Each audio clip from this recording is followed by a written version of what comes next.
할렐루야. 153 저녁기도 오신 여러분들을 주님의 이름으로 환영하고 축복합니다.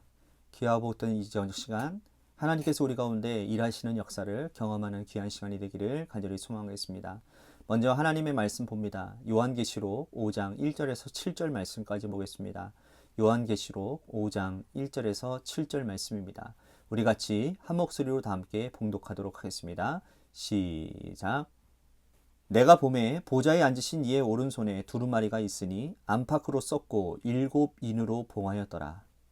또 보매 힘있는 천사가 큰 음성으로 외치기를 누가 그 두루마리를 펴며 그 인을 떼기에 합당하냐 하나 하늘 위에나 땅 위에나 땅 아래에 능히 그 두루마리를 펴거나 보거나 할 자가 없더라. 그 두루마리를 펴거나 보거나 하기에 합당한 자가 보이지 아니하기로 내가 크게 울었더니 장로 중에 한 사람이 내게 말하되 울지 말라. 유다 지파의 사자 다윗의 뿌리가 이겼으니 그 두루마리와 그 7인을 떼시리라 하더라. 내가 또 보니 보좌와 내 생물과 장로들 사이에 한 어린 양이 서 있는데 일찍이 죽임을 당한 것 같더라. 그에게 7뿔과 7눈이 있으니 이 눈들은 온 땅에 보내심을 받은 하나님의 7영이더라. 그 어린 양이 나와서 보좌에 앉으신 이의 오른손에서 두루마리를 취하시니라. 아멘. 이 세상에 존재하는 것들 중에 그냥 된 것은 아무것도 없습니다. 식탁 위에 올려져 있는 채소 하나만 봐도요. 그것을 키운 농부의 헌신, 농부의 땀, 농부의 사랑의 손길, 수고, 그 모든 것들이 다 녹아져 내렸다고 할 수 있습니다. 또한 어떤 청년이 사회의 일원으로 성실하게 자기 일을 한다면 자기 자수성가가 될 수도 있겠지만 그러나 거기까지 올라오는 가운데에 많은 분들의 수고가 있었을 겁니다. 부모님의 희생, 선생님들의 가르침, 또 주변 사람들의 격려와 사랑, 이것이 있었기에 그를 그 자리에 있게끔 만들었다라는 것이죠. 그래서 여러분들 연말 시상식에 보면 무슨 수상을 하고 하면 다 자기의 공로를 얘기하는 게 아니라 남들이 이렇게 나를 이렇게 올려주고 나를 이렇게 도와줬다. 그렇게 다른 사람들의 공로를 높이 평가하는 그런 모습을 볼 수 있지 않습니까? 자, 그런 의미에서 본다면 우리는 모두 빚진 자의 정체성을 가지고 있는 겁니다. 특별히 하나님의 자녀들, 교회 공동체, 우리는 그리스도에게 크게 빚지고 있는 정체성을 가지고 있어요. 그도 그럴 것이 하나님께서 사랑하는 아들을 이 땅에 보내셨죠. 그리고 주님은 이 땅에서 고난받고 십자가에 달려 돌아가시고 사흘 만에 부활하셨습니다. 여러분, 이 모든 것이 왜 하신 거죠? 우리를 구원하시기 위해서. 여러분 생각해 보세요. 우리 인생은요, 아무리 발버둥 쳐봐야 구원을 얻을 수 없는 존재들입니다. 죄와 사망의 권세는요, 우리가 아무리 발버둥 쳐도 빠져나올 수 없는 것이었는데 예수님의 희생과 예수님의 죽으심과 예수님의 부활로 말미암아 그 구원을 이루어졌다라는 거예요. 그러므로 우리는 예수 그리스도께 빚진 그러한 하나님의 자녀들이라고 할 수 있죠. 자, 오늘 본문에서 사도 요한은 예수님께서 이 세상을 통치하시고 또 우리의 기도를 받고 계시니 우리가 그분에게 찬양과 경배를 드리는 것이 마땅하다라고 말씀을 합니다. 사도 요한이 환상 중에 어제 말씀이죠. 하늘의 열린 문을 보았어요. 그리고 그 열린 문으로 들어가 봤더니 보좌가 있고 그 보좌에 앉아 계신 분이 계셨는데 그분이 하나님 아버지셨죠. 그리고 그 하나님께서 보좌 가운데서 이 세상을 통치하고 계셨고 또 보좌 주변에는 24 장로들이 있었어요. 이 24 장로들은 구약의 성도들, 신약의 성도들, 그것을 통칭하는, 즉 구원받은 모든 성도들의 그 모습, 그 공동체, 구원받은 모든 성도들을 의미하는 것이라고 제가 말씀드렸잖아요. 그런데 보좌에 앉으신 그 하나님 손에 두루마리 하나가 들려져 있는 겁니다. 그런데 이 두루마리의 인봉을 뗄 자가 없는 거예요. 일곱 인으로 이렇게 인봉되어져 있는데 그것을 아무도 뗄 자가 없는 겁니다. 요한이 몹시 안타까운 거예요. 이 두루마리에 기록된 말씀을 읽고 싶은데 아무도 열 자가 없습니다. 그래서 요한이 통곡을 합니다.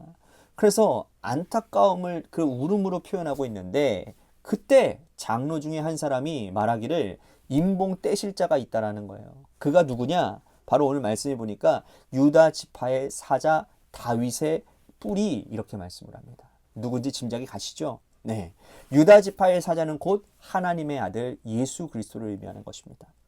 예수님께서 하나님의 손에 있는 이 두루마리의 인봉을 떼실 유일한 분이라는 거예요. 자, 그런데 하나님이 이 인봉을 아들 예수 그리스도에게 떼라고 건네주십니다. 자, 그러면 두루마리는 무엇이고 또 두루마리의 인봉을 왜 예수님만 뗄 수 있는 이유가 도대체 무엇이냐? 자, 두루마리라고 하는 건 뭐냐면 이 세상을 통치하는 능력을 의미합니다. 그러니까 하나님이 이 세상을 통치하시는 거예요. 예를 들어 볼게요. 여러분 옛날 조선시대 보면 왕에게 올려드리는 상소문이 있지 않습니까? 뭐 나라에 대한 여러 가지 문제들 또 백성들의 그런 호소문들 그런 것들이 다 상소로 올려와요. 그러면 그 상소를 누가 읽고 누가 해결해 줍니까? 왕이 그것을 읽고 왕의 판단과 또한 신하들과 조율을 해서 왕이 공포를 해요. 그러면 그 두루마리를 통해서 공포되어진 말이 곧 통치 행위가 되는 겁니다. 이해가 되시죠? 그러니까 이 두루마리라고 하는 것은 하나님의 통치의 영역인 것인데, 자, 이 통치가 누구와? 오늘 말씀해 보니까 예수님에게도 동일하게 이루어진다라는 거예요. 자, 보세요. 여러분, 왜 이것이 가능할까? 자, 보세요. 통치에는 창조의 다스림 또 심판이 있는데 통치하고 심판하시는 분이 삼위일체 하나님이라는 거예요. 이 세상을 창조하실 때 여러분 삼위일체 하나님은 함께 하셨죠. 하나님께서 세상을 창조할 때도 아들 예수 그리스도께서 같이 계셨고 또 말씀이신 성령님이 함께 하셨어요. 그러니까 창조 시에 아버지 하나님만 계셨던 것이 아니라 하나님, 예수님, 성령님 함께 하셨습니다. 그러니까 세상을 창조하시는, 세상을 다스리시고 세상의 통치를 하시는 분이 하나님, 예수님, 그리고 성령님이라는 거예요. 결국은 이 모든 일들을 예수님도 하신다라는 거죠. 근데 그 당시에 볼 때에 사도 요한이 보았을 때 세상을 다스리는 분이 하나님처럼 보이지 않아요. 왜? 특히나 이 도미티나 황제가 어마어마하게 엄청난 권세를 부리면서 성도들을 박해하고 성도들을 죽이는 일들이 일어났거든요. 사람의 목숨을, 사람의 생사를 가지고 노는 모습을 보면서 그건 하나님만의 영역인데 어떻게 저 인간이 저렇게 할 수 있지? 그렇게 할 수 있단 말이에요. 하지만 사람들의 눈에 그렇게 보일 뿐 궁극적으로 세상을 심판하시는 분은 하나님 한 분밖에 없습니다. 여러분 보세요. 두루마리 인봉을 떼면 심판이 시작되어진다는 것은 세상의 심판의 주관자가 하나님이시고 그 아들 예수 그리스도라는 거죠. 오늘 우리는요 세상 권력에 세속 권력에 현혹되어져서는 안 되는 거예요. 여러분 초대교회 성도들 중에요 배교자가 얼마나 많았는지 모릅니다. 믿음의 선지자들 중에 선진들 중에 배교자들이 얼마나 많았는지 몰라요. 오늘날 우리들이 여기까지 오면서 최근 들어 뭐 일제 강점기라든지 아니면 공산 정권 치하에서 정말 그들의 권력 앞에서 무릎 꿇고 배교한 사람들이 얼마나 많았습니까? 그런데 여러분 시간이 지나니 그 일제, 그 공산 치하, 그 모든 통치들이 다 어떻게 됐나요? 다 사라졌어요. 결국은 이 땅에 다스리시는 분은 하나님이시고 심판하시는 분은 예수 그리스도였다라는 거예요. 세상 권력은 잠시 잠깐이에요. 하나님께서 봉인을 떼라고 아들에게 주시고 아들이 봉인을 떼고 심판하신다라는 사실을 우리들이 기억한다면 여러분 하나님만 믿고 의지해야 되는 것이 당연하다라는 거예요. 세속 권력이 우리를 주관하지 못한다라는 사실을 여러분들은 꼭 기억하시기를 바라겠습니다. 이제 봉인을 떼시는 그리스도 앞에서 성도들이 기도를 하는데요. 그 기도가 어떤 모습으로 오늘 말씀에 나타나느냐면 금대접에 담겨져서 올라가는 모습으로 보이고 있다는 거예요. 자, 금대접이면 뭡니까? 굉장히 귀한 그런 것이겠죠. 금대접에는 아무거나 담습니까? 정말 귀한 것들을 담는 그릇 아니겠어요? 성도들의 그 귀한 기도가 금대접에 담겨져서 하나님께 올려졌다. 그래 여러분 우리가 드리는 모든 기도는 하나님을 기쁘시게 하고 영화롭게 하는 향기가 된다는 사실을 여러분들 꼭 잊어서는 안 됩니다. 우리가 드리는 모든 기도는 하나님께서 받으시기에 가장 귀한 것이 되어야 되고 또 금그릇에 담겨져서 지금도 올려지고 있다는 사실을 우리들이 기억해야 돼요. 근데 우리는 항상 내 입장에서 기도하잖아요. 그죠? 내가 드린 기도에 하나님이 즉각 응답하시지 않으면 하나님이 듣지 않는다고 생각해요. 하지만 그렇지 않아요. 응답의 여부는 하나님께 달려있는 것입니다. 이 사실을 믿으십니까? 우리가 드린 모든 기도는 금대접에 담겨져서 지금도 기쁘게 하나님을 하는 향기가 되어져 올라가고 있단 말이에요. 우리들이 이 사실을 믿는다면 우리는 잠시도 기도를 쉴 수가 없는 거예요. 내가 드린 기도가 지금 이 순간 하나님께 올려드리는 가장 향기로운 그런 향기가 되어진다는 사실이기 때문인 것입니다. 자, 천국에서 여러분 성도들은 하나님 앞에 계속해서 예배하고 찬양합니다. 어제 말씀드렸죠. 우리가 천상에서 항상 있는 것이 있는데 그것은 예배라고. 그죠?